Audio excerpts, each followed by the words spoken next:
Hi, everyone. Welcome back to the Resilient Aging Unfiltered podcast. What an amazing guest we have today. I'm so excited. I have been waiting for the day when Dr. Maribeth Gallagher is on this podcast, and today is the day. Yay. Thank you for joining. I'm so happy to be here with you. Okay, so I'm going to tell everybody who doesn't know Dr. Maribeth all about her, and then we'll jump in. Dr. Maribeth Gallagher, she is a board-certified psychiatric nurse practitioner with a doctoral degree in nursing. She is the Hospice of the Valley director of the Dementia program there, which is nationally and internationally recognized, where she is dedicated to enhancing quality of life for people living with dementia and their care partners who support them. Dr. Gallagher's passion for this work is deeply personal, inspired by her own experience accompanying a loved one through the dementia journey.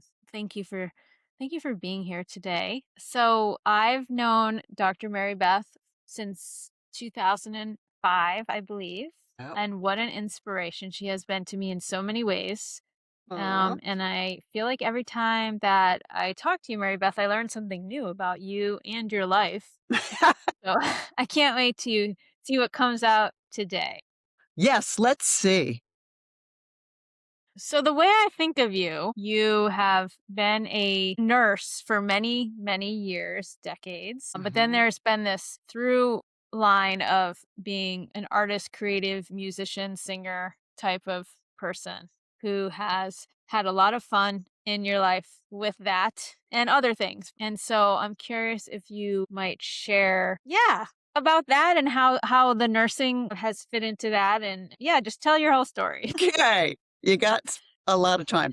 All right, so I was born and raised in a little old place called Brooklyn. Shout to Brooklyn. And then went to nursing school. As the Irish Catholic girls, you have a choice: nun, teacher, nurse. So I chose nurse.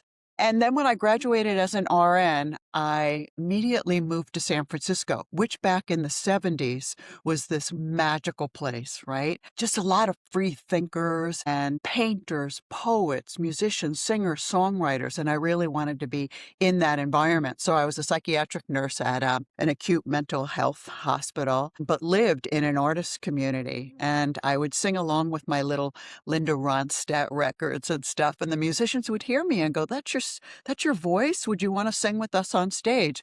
And I thought that was really bizarre, but I said, okay. And then I started getting offered singing gigs. And I remember thinking, well, this will last a couple of months. And when I'm an older woman, I'll be thinking, I should have done that. And so I started singing, and it lasted for 30 years as a professional singer here in the United States, over in Europe and Asia. How old were you when you first got into that? 4. I was 20. You were 20. Okay. Yeah. Wow. And were you nervous I was as petrified. you were starting that? Yeah. Yes, I Okay. was. I was absolutely petrified. As a matter of fact, I would be facing the drummer and they'd go, turn around, look at the audience. Yeah. And I'd always wear long dresses, which hippie girls always did anyway, but it's because my knees were shaking.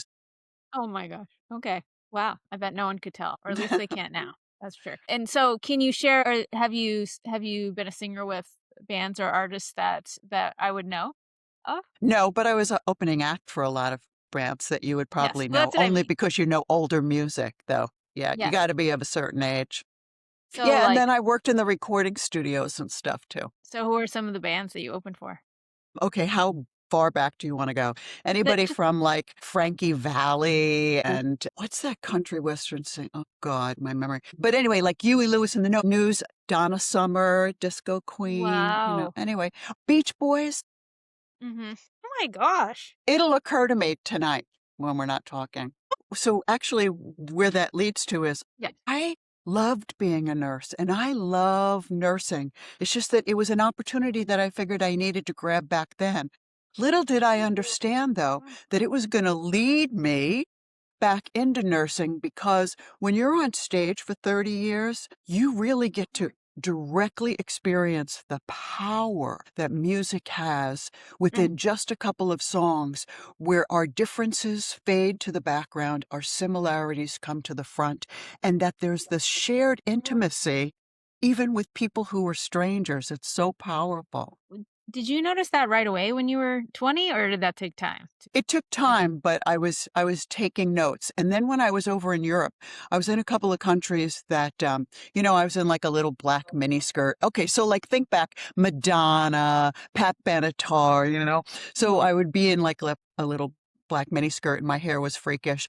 And to certain audiences, that probably seemed a little inappropriate. And so they were kind of cold. But what I would notice is 3 or 4 songs later, all of a sudden we're all at the same party that someday when I wasn't on the road, I wanted to go back and understand the science associated with this powerful gift that we all have and how it could be used to optimize well-being in so many settings. Wow, that's an amazing insight for a young person to have. It seems like even from when you were just starting out at 20, you thought about, well, one of the reasons I should do this is because when I'm old and look back, I don't want to Yeah. regret not doing it. So that's always been one of your, like, how you've approached big decisions in your life? Yeah, I think so because I had the privilege my whole life of being around older adults, you know? Mhm. And so I think Yeah. those of us who have had that privilege get that extra perception, that Mhm. perspective. Yes, I'm with you. I had Yeah. that. Yeah, yeah. Great. So then you worked, I mean, I'm sure could take us days to go through all of the fun and interesting stories you have. And so maybe you could talk about what you do now in your day to day and overall what your mission is with the work you do for Hospice of the Valley. Can I give just a little bit of a backstory of when I was a Yeah. singer, and then eventually I had a loved one with dementia, and wow, that was a real eye-opening experience, as all dementia care partners would Yeah. tell you. Until I entered into the world and had the direct experience, I really didn't have a clue as to what it's like for a person who's living with dementia and the struggles. I didn't understand the heartbreak and all the struggles for care partners, even though we know this is a noble thing to do that we want to do for people that we love. I never had to interact with the healthcare system in this particular way. And all of that was so eye-opening and transformative Mhm. that I really felt like the world didn't need another chick singer and Mm. that maybe I should consider using the gift of my life in order to help and contribute perhaps in some small way. So I went back to school bit by bit, and this was in the 90s. And in the 90s, music wasn't yet widespread recognized of the power that it would happen to have with people with dementia, right? It's before Mhm. Alive Inside documentary and all that kind of stuff. So the real theme that ran through a lot of my education as I became a nurse practitioner, et cetera, was I wanted to study how we could use this application in people living with dementia. So when I got to Hospice of the Valley and begged for a job to be here in the dementia program, the first thing that I did was to say to everybody, hey, everybody, we're going to start singing to our patients. And we're going to have musical prescriptions for people targeting their symptoms. And we're really going to try to bring Mhm. some more joy, even into people who are in the advanced stages of dementia. So I didn't Yes. know if that would be No, helpful thank as you. a Yes, I backdrop. think I was gonna go, like, do the bookends and then but no, that was perfect, thank you. Okay. And I would say that so I think I had just started there when you were like, similar time, basically getting started at Hospice the Valley, right? I Is was that there in right? January of 2025, so I think you came Okay. in maybe like 4 or 5 Yeah, months later? shortly, yeah. Yeah, so we started around the same time, a few months apart at Hospice of the Valley. I started as a program assistant is what I call myself. So I was going to help the dementia program as it was getting started and growing, and I was pre-med. And Yeah. then you came in and it was like you brought this, like, I was gonna say party energy, but it was like it was always like, who know what would happen if you were around, but not in like a weird or inappropriate way. It was just like you elevated every room you were in. And a big part of that, I feel like, is the way you speak and present, and it's so compelling at this time. As you said, the dementia care in hospice wasn't really evolved. It was a cancer model, as they call it, where patients can express their needs. So someone has end stage cancer and they're at the end of their life and they can say, I have pain, I have this distress, I need this, I'm cold, I'm hungry, I'm thirsty, right? But when you're dying of Alzheimer's disease, you can't say those things often. And so hospice staff have not traditionally before that been trained on how to help people get their needs met. And so it's huge. And so you walked into this, new innovative program that Jan Doherty was starting and bringing this ultra innovative at the time music therapy and support interests. So it was like just putting all of these new things together. And, so I would, as the assistant, go to these presentations you would do and Jan Doherty would do. And it was like every time you'd do technically the same content for these different groups of staff, hospice staff members. And I was always like, wow, I just learned something new, or this is so fascinating. And I just heard it like 2 days ago. And so that's, wow, like what a gift. That's so rare. Well, thank you. And I guess it's a new tagline that you just helped establish. Hey, call Maribeth Gallagher. She brings the party to hospice. Yeah, really. So, wow, there's so much to say about that. But there are lots of music therapists around, but when the way you get through to people and they understand so much better the way you teach, I guess I'm just acknowledging like, wow, what an impact you've made. And I'm sure you're always getting accolades for that, but it's so special. Well, coming from you, thank you very much. And as you know, we love music therapists, right? But Mhm. unfortunately, our healthcare system doesn't really reimburse for Right. music therapists. So does that mean that we shouldn't bring music at all? And music is a gift that everybody loves and can relate to in one way or another. And especially Yeah. you understand that the last parts of the brain to deteriorate are the parts that perhaps can hear and can process music. So man, Mhm. what a matching. How perfect for Yeah. people So with maybe you could dementia. tell us about what you've seen happen and the success Yeah, story, so to speak, with music and yeah. your patients. Okay. So first of all, we know that one person's musical heaven is another person's musical hell, right? So you got to customize it to the individual. And there's a certain formula that works if you don't know anything about the person because they can't tell us in the advanced stage, can they? But we ask the families to, you can't provide excellent care if you don't know who you're taking care of, right? So we really try to figure out who is this whole human being. Tell us about them. And then we learn about what music has power for them. And so we started to move into this customizing music. What are we trying to help mom wake up? Are we trying to bring her some joy and distract her from the fear and anxiety related to providing personal care? Are we trying to help her calm down because she can't do that herself anymore? Are we trying to help her to sleep? Are we trying to help her have a spiritual connection with her higher power as she knows it? And so we've used music, and we have so many different stories about people who, as you know, they can't speak anymore, but they can sing, and how joyful it is for them to hear their own voice and to have a moment of, I can do this, but also for the family members and the friends to hear the voice of their person and to hear them singing. Transcends the boundaries imposed by dementia. And we Mm. discovered that, and then we really started to celebrate that far and wide. I imagine at this point you've had so many, hundreds or thousands of actual lived experiences, seeing people wake up, so to speak, and Yeah. the impact on families it's just like your daily day to day, but the Yep. rest of us don't have that. So maybe you could share an example of what you see. Sure, sure. Well, even with psych evals, when you walk in and if the patient's looking like this, you can't just walk in and start saying, "You know what day it is," kind of thing. Yeah. So we want the person to be at their best, and we know that when they are at their best, they maybe have a 10 to 15-minute window of opportunity, if you will. So I started learning that if when I went in with a patient to evaluate, once I, would greet them and them to feel comfortable and I'd be smiling. And then I'd probably sing a little bit of You Are My Sunshine, or if it was morning, Oh, What a Beautiful Morning, to kind of orient them to perhaps that it's daytime. And as they heard the music, it has the synapses stimulated and communicating the message. And then I'd see spontaneous opening of the eyes, direct eye contact. And all of a sudden, this, all of us dementia care partners know this, that all of a sudden you see a presence that wasn't available a couple of minutes ago. And in that is where opportunities are available for us to really more deeply connect. And that's when I asked the question, suddenly I would get more of a response in a person.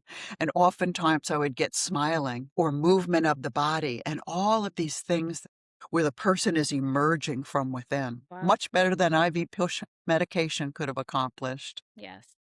So we have endless stories of that. And does that last? Does the music last? So the That effect? positive effect, yeah.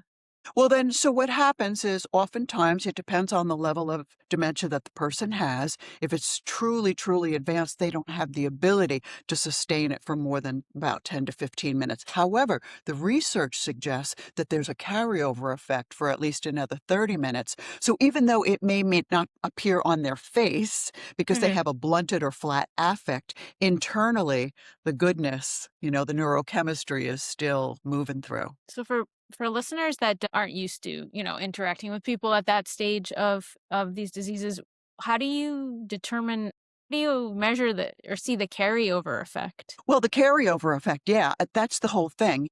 I think a lot of people look at people at the advanced stage, and because they have a blunted or flattened affect, they assume that that's representing the person's internal experience, like Mm, nothing's going on in there. But yeah. we've come to learn that the person's still inside there. So although we can't be sure of if the carryover effect and what exactly it is, just look at your person. Nobody knows the person with dementia better than their family members. Look at their face. Does it look relaxed? Is their brow furrowed or relaxed? The temporomandibular area. What is their breathing like? What is their body? We're experts in being human being. Read the other human being. And I'll always err on assuming that it was a positive experience for them. Therefore, I'll want to provide it as often as possible. Because every time we interact with a person with dementia is an opportunity to, as Thomas Kitwood used to say, to affirm their personhood, to reach in there and to connect with them and let them know that they belong, that they're seen, heard, and valued. And music is a pretty easy way to do it. So does the music giver get anything out of that? I think we do because we so want to connect, and we've all made the mistake of using words and they fail miserably. And sometimes they even upset the person even more. But Yeah. usually with music, even if a person has no verbal language, to simply hold their hand and to listen to a song that had meaning for this person, a hymn. Maybe the song that was our first dance at our wedding. Maybe it's the Mhm. song my mom always used to sing to me. In that, just the holding of the hand and listening, there's a profound, intimate connection that can take place. And that's fulfilling for everybody involved, especially And because we've learned it's that learned helplessness and hopelessness that we've developed up. I'm trying everything I can, and meanwhile, I don't feel like I'm making a positive difference in my Mm. person's life. Yeah. And so have family members expressed their positive experiences from doing those things? So many families have shared excitedly. Let me tell you what happened. And then, of course, they tell everybody else. And if I can jump to when this person with dementia dies, oftentimes at the memorials or for years to come, when the care partner looks back, these are the moments that bring them great comfort and joy, you know? Yeah, and we probably don't track this much, measure this, but what I think about is the impact on the healing and grieving process for for the loved ones to even have that like one interaction or see you sing to the person and the person has I think that greatly not necessarily speeds up, but makes that pain and suffering not so as profound as it would have Mm. been without that. Yeah, it brings a bittersweet, tender softness to the experience. Yeah. And I think about when we just talked about at the beginning, you bring the party. How, when I've seen you years ago when I was working there, sing to people and, you're not just singing the words, like there's a lot of presence and energy that you're like transmitting. And it seems like you're singularly focused on this song and interaction. And I'm sure they feel that. And thinking about people in general, not just with singing, but they open their eyes probably even before maybe sometimes you start singing because they can feel something about what you're bringing to them. So I just wondered if yeah, your thought, like the Yeah, how, not just the yeah. what. Yes, yes, yes. All right. So you know how the kids have a saying that says "check yourself before you wreck yourself." Yeah, So like 20 years ago, they had it's okay. I had that saying, so I love it. okay. Thank you. Moving on, Dr. Cabral. So the thing, but that's really important. It's a great thing because let's say we're really stressed, and now we're visiting our person. So it's really important to check our energy because it's contagious to the person with dementia. Mhm. So what we want to do is we want to just like take a deep breath as best we can, ground ourselves and understand that in our desire to help another person, we can intentionally use our presence to make a difference. So that's where it starts with our actual presence, doesn't it? Mm, What is the tone of my voice? What am I conveying in all of this nonverbal communication? great. And then starting in. And I mean, most care partners have learned this. Usually we learn it the hard way, but then the lesson sticks. And if they Mhm, don't know it, if they're still relatively new at this, that's one of the things that we at Hospice of the Valley get to share with people. It's all about mhm. taking what we know and passing it on. Yeah, definitely. And I wonder if this newer concept, nervous system regulation or co-regulation, to me, that's what this is. Do you use that terminology yet? Do you think that's helpful? Haven't used that terminology yet because I'm always trying to find the direct experience that a person has had in their previous life in order to, Velcro it to this newer concept. So I'm not using those terms yet. Okay, I got it. will. How Well, about no, you? I mean, well, I think I'm interested because I think it's a concept that is understood it with a little bit of explanation and for a care partner, say a spouse, to co-regulate, which they've been doing for 50 years maybe, Yeah. whether they're co-regulating because they're pissed at each other or they're co-regulating because they're having a wonderful time on their 40th wedding anniversary trip, whatever it is. So this is another opportunity to do that, but it takes an awareness and a modulation, like you're talking about, of the presence, and it's really hard because if you're sleep deprived and stressed and sick yourself and whatever, it's hard to just go to a zen place all the Yeah. time. So let me interpret that for the baby boomers that may be listening to your podcast. We're just talking about the vibe, right? So your vibes are contagious and yeah. Now they'll Okay, understand. Yeah. I like that. I Yeah. wonder if I have a different understanding of the word vibe, being Yeah. Yeah.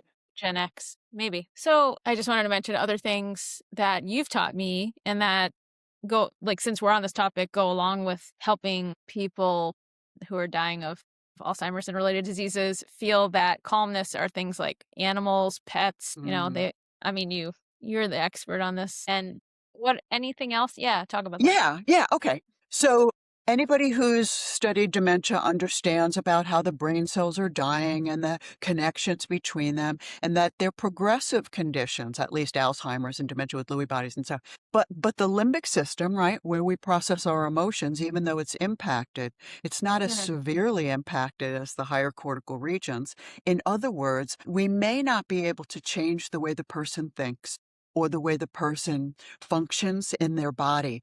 But until they draw their last breath or move into unconsciousness, we always have the opportunity to change the way they feel. And as you Mm, know, people with advanced dementia, they can feel everything from love and belonging and joy to fear and frustration using the five senses or how and spiritual practices and pets and nature. All of these are ways to enhance the way that the person feels. mhm.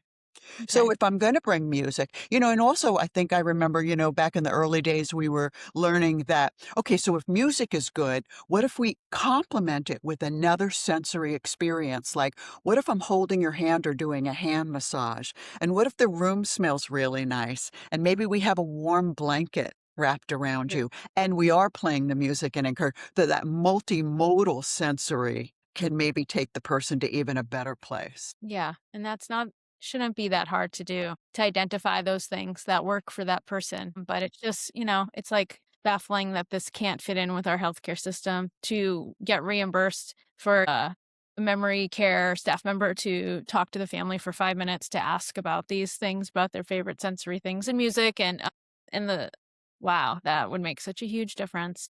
Amen to that. But you know what? A lot of the people, who are the dementia care partners, it's time that we use our voices and that we start speaking very loudly about this and demanding it in the Yep, care that we're paying for. paying a lot. Yeah. And it's up to us to model it, because other people are looking at our person with dementia and they just maybe see this shell of a person. And when you model the person inside, right? Yeah. As you know, I have a flowery way of saying it's not empirically based, but I believe it with every cell in my body that Alzheimer's disease and other forms of dementia are diseases of the brain, serious diseases of the brain, but they're not diseases of the heart and the soul or whatever terminology you want to use. And we're flipped in the language of the heart and soul. And this calls us forth to use this language and more deeply connect. Beautiful. You just made me think of how I think what probably draws other people to this field is I get so thrilled by when I am able to help bring someone to light and to see something else, something that wasn't there initially, and to keep like peeling away those layers. It's so fulfilling and interesting, and I get a lot out of it. And I feel like a lot of times I get more out of it than the quote unquote patient. Me too. And it so surprised me. I remember one time we had this cardiologist on service, and he was in the advanced stage, still could kind of ambulate, and he was in a group home, and he had that old doctor bag. And so every day he would take his doctor bag and his stethoscope, and he would listen to all the other people in the group home's hearts. Yeah, And I so, love and of it. course, we called him doctor, and it upheld his dignity. And Yeah. he just shone right through. And of course, all the other residents in the group home were like, I love this every day my doctor's here, kind of thing. Or, whoever the person is, I love Yeah. that when we know who it is and we hold up the mirror and show them who they are. That statement about to love someone is to learn the unique song in their heart and to sing it back to them when they have forgotten. And so No. that's what each one of us can do. And when we do it, it's amazing what can happen. Yeah. Yep. No medication can do that. No. I'd love to hear some of your wisdom and feelings that you've gained, thoughts from working with dying individuals and families for many years. And like that is, it's so special and unique. And what happens, I've been with some people when they've died, family members and patients, and there is something that's hard to describe at the final minutes, but also just along the, final weeks and months as well. So I wonder if I'm just going to keep the question open, like Mm. things you've learned and how, and maybe that's impacted choices you've made for your own life and how you prioritize. Yes, it has been such a gift. And those of us who work in hospice, we all say that. Our patients are our greatest teachers. And they teach us, that line about don't sweat the small stuff. And P.S., most of the stuff in life is small stuff. That it Hmm. really is the simple things in life that matter, that real things in matter. Every human being wants to feel seen. They want to feel heard. They want to feel valued and know that they belong. And people with dementia, as it becomes more advanced and they're not interacting with the world around them, it becomes so critical for us to reflect back to them that there still is this reciprocity, that as long as they're in the world, they matter. And they remind us that life can change on a dime. And Mm. so if we have the gift of today, the question becomes, how do we use it? What we have in the time that we have in the place that we are in order to make the most of it. And then, of course, it raises the critical question to each individual of what matters most to you. Yeah. So much we learn. There's so much wisdom, and it's such a privilege to walk alongside of these individuals. Mm. A lot of the BS in the world just fades to the background. All of the things that are so important and such big Yeah. dramas, and then, yeah.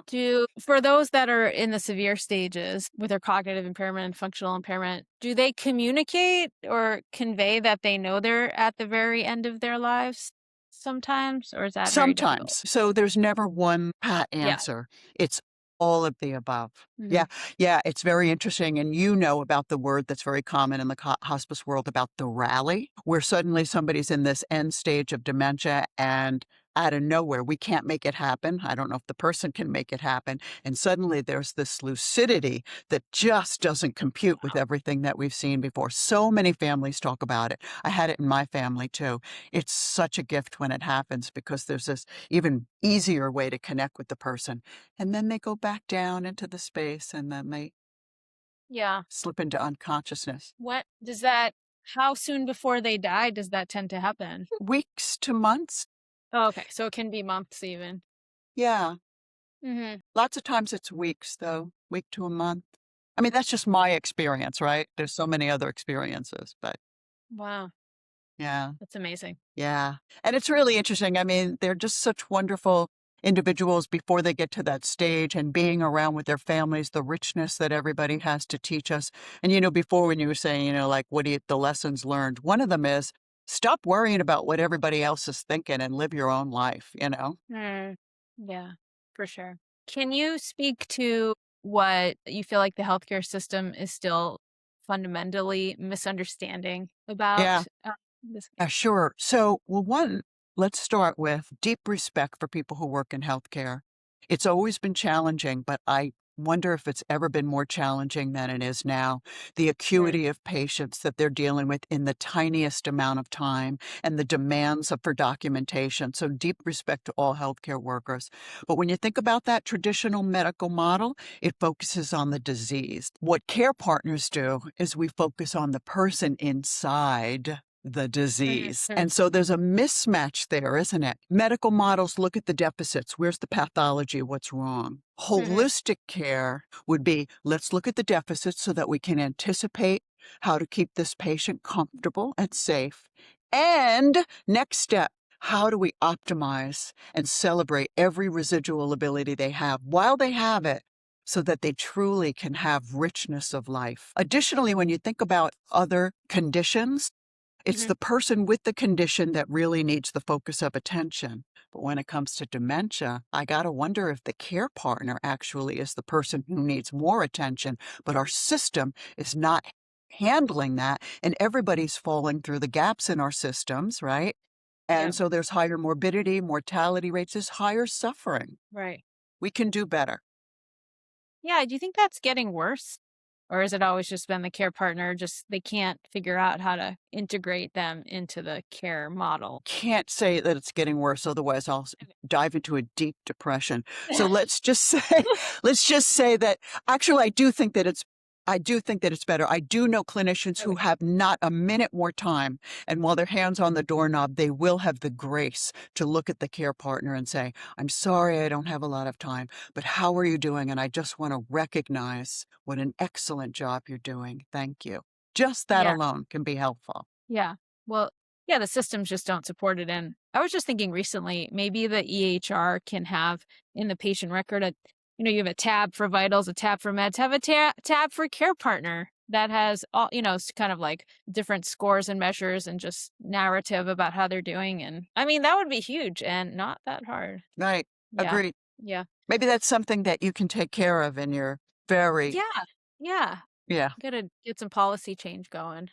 yeah, Yeah. With all that, there's just so much extra money around to mhm, yeah, and they're so support. willing to give it to the dementia cause, so But yeah. as you know, that's what Brain Love is trying to find a cost-effective model for that, and so Right, I think we're shed some I light. know, and it's such an honor and a thrill to watch you continue to evolve more and more and touch more areas of need and to do it so very well and with so much Right. enthusiasm. Just like with the Dementia Care and Education campus here at Hospice of the Valley, what we're Yeah. trying to do is first and foremost shatter the stigma and the shame associated with dementia, all the different types, right? Because Mhm. it's so weird that we're still whispering Alzheimer's, and keeping it a Yeah. secret. And this is ridiculous. And we've shattered the stigma with cancer, with AIDS. So it's doable. Let's just do it. Yep. Gotta everyone has to join the initiative to change the D word.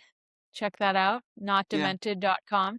Yeah. So maybe, before we wrap up, final words of wisdom or anything else or anything you wanted to share, I'm just gonna keep it open. Thanks. The most important thing I want to say is that if you are a dementia care partner or if you're a person living with dementia, you don't have to do this alone. Nobody really can, and it's not a character flaw or a sign of weakness. Nobody can do this alone. There are really caring people in the community who are so eager to help you. We want to pass along what we wish we had known when we were in your position. So just please know that. And on behalf of Hospice of the Valley, we have a free program. And I know when you think hospice, I'm not dying, but we have one for any stage of any type of dementia. Even if you have MCI, that we're here to help you. It's for free, so please reach out. And who can access that? Anyone in Arizona or anyone in the country? Well, so in the Phoenix metropolitan area, that's where that free palliative service, it's called supportive care for dementia, any stage, any type of dementia. But if you go to our website, dementiacampus.org, you will also see lots of resources, including we have 3 virtual support groups. I host 2 of them. And anybody, we have people tune in from France, Canada, all over the United States. You don't have to be under our umbrella for us to be able to serve you in this way. And a lot of clinicians from all over the country and in other countries contact us, and we very generously share what we have so that together we can start to elevate the care that people living with dementia and their care partners deserve. Amazing. What a resource. I mean, beyond. That's fantastic. I have a couple things that I was hoping you would add to your list to create, to bring into the world. Just some ideas. So Okay. you mentioned early on about when you're figuring out what kind of music the person who has advancing Alzheimer's disease, when they can't communicate it, you're asking their family, and you listed like 5 or 6 categories, like if they want to relax, if they want to go to a spiritual place. Do you have any kind of handout or process, one pager that people can access with that? Yeah, we do have a tips handout that certainly if they contacted us, we could share. But the internet at this point is loaded with Mhm. information like that. Yeah. Okay. All right. I'd like it with your special touch. Okay. And then the other thing is I think, I'd love for you to write an autobiography. I think it would be really fascinating. Thank you. Yeah, I think you should work on that with all your free time. Yeah. Okay. Great. Well, Mary Beth, it's such an honor to know you, to call you a colleague and a friend, most importantly. And thank you for sharing the space and spending this time. I know you're very busy doing so many important things for the world. So thank you. Well, right back at you. Thank you so much for the privilege of being on your podcast. And thank you for everything that you're doing now and that you will do in the many, many decades ahead. I wish you much reward and fulfillment. Great. All right. Well, thank you again, listeners and viewers, for tuning into the Resilient Aging Unfiltered podcast. We hope you take some of the things you learned from Mary Beth and blast your rock anthems in your car after you turn this on. And so please check out the dementiacampus.org website. And if you want to learn more about Brain Love, come to mybrainlove.com and you can get a free info call with me if you're interested in becoming a patient. So we'll check you next time.